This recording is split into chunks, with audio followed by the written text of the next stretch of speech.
ओम साई राम। मस्जिद का जीर्णोद्धार।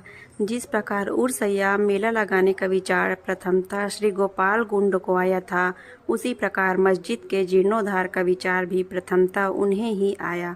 उन्होंने इस कार्य के निमित्त पत्थर एकत्रित कर उन्हें वर्गाकार करवाया, परंतु इस कार्य का श्रेय उन्हें प्राप्त नहीं होना था। वह सुयश तो नाना साहेब चांदोलकर के लिए ही सुरक्षित था और फर्श का कार्य काका साहेब दीक्षित के लिए।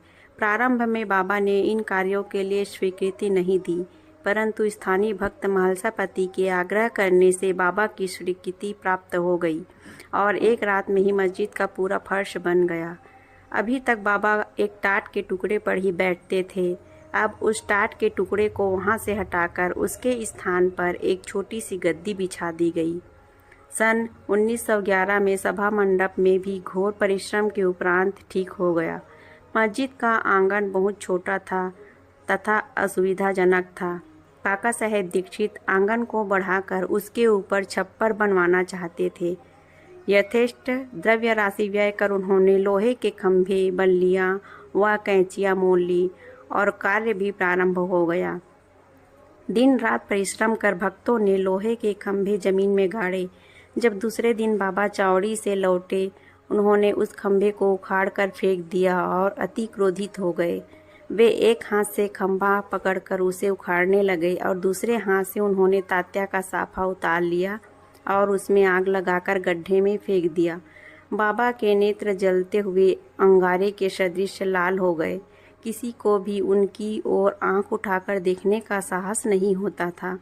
सभी बुरी तरह भयभीत होकर विचलित होने लगे कि अब क्या होगा। भागोजी शिंदे कुछ साहस कर आगे बढ़े, पर बाबा ने उन्हें धक्का देकर पीछे धकेल दिया। माधवराव जी की भी वही दशा हुई। बाबा उनके ऊपर भी ईंट के ढेले फेंकने लगे। जो भी उन्हें शांत करने गया, उसकी वही दशा हुई।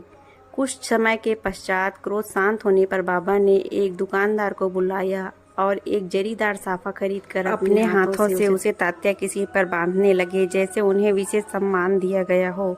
यह विचित्र व्यवहार देखकर भक्तों को आश्चर्य हुआ। वे समझ नहीं पा रहे थे कि किस अज्ञात कारण से बाबा इतने क्रोधित हुए। उन्होंने तात्या को क्यों पीटा, तत्क्षण ही उनका क्रोध क्यों शांत हो गया।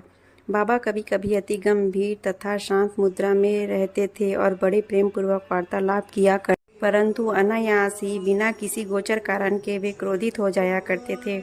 बाबा दिन में काम नहीं होने देते थे, इसलिए भक्त जब बाबा चावड़ी में सोने जाते थे तब यह कार्य किया जाता था। बाबा द्वारा प्रज्वलित पवित्र ध्वनि के स्थान को आधुनिक रूप दिया गया और एक चिमनी बनाई गई। ओम साई राम।